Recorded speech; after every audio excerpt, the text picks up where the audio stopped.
Okay, here we go. We're going to add a conditional statement, which is an if statement. We're going to add an if statement.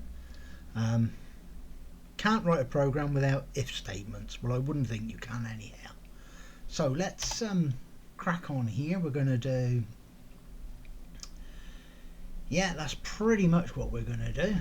We're going to do if player's health, which is set up here, in here is 100. We're not going to do it that way. We're just going to do it greater than 0. So what we're basically saying is the player's health more than 0? If it's more than 0, it's not dead. Our player's very much alive.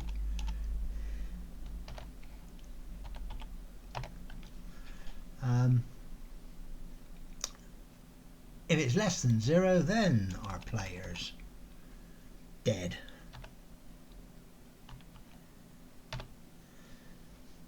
And there we go. It's that simple. We can also do, well, we could run that and just check that that's actually, in fact I'll tell you what we're going to do. We're going to use our new login.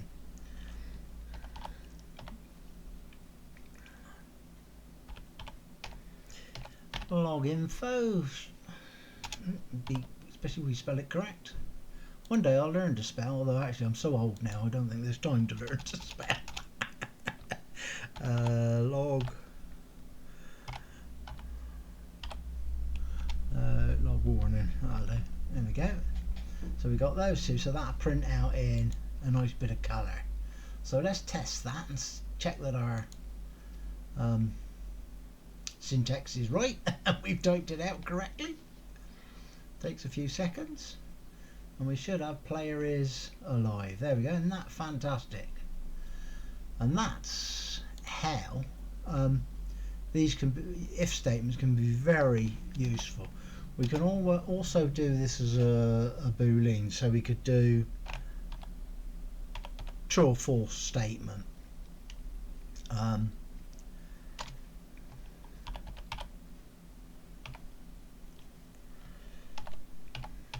Let's do something like that.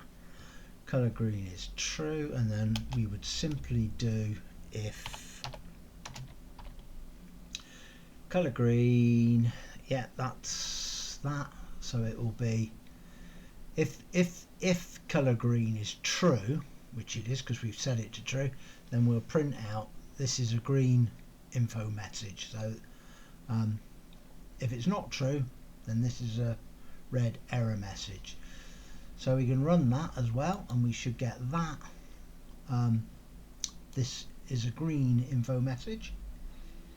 There we go. This is a green info message, and click the right one. We can test it because if we simply put a not sign in front of this will now go past this and go to this message. So it'll say it's a red error message because we've said if it's not true in there. So there we go, our red error message. This would probably be quite a good place to also say about breakpoints. When you're programming, if you're in Visual Studio, you can simply click in this sidebar here and set this red dot thing, and then what we can do, if we run the program, this will run and allow us, it will jump back to the code in a second. There we go. Now we can check this. Player's health is, we get it over, we hold the thing over it, player's health is 100, so you can check variables. Our variable here is true. Hold it over there, it's true. We can use the F10 button on the top row of keys to move our cursor through the code so that it shows you what it's doing. So 100 up there, so we know we're going to print that out, so we've already printed that out. This is true, so we know the next one's going to go through because this will be true as well. So it comes through to there, and there we go. F5 to continue. Oh, it's already done it. It was down the bottom there. Didn't see it down there. So there we go. If statements. Very, very useful part of the C++ code. Anyhow, there we go. Thanks for watching if you did.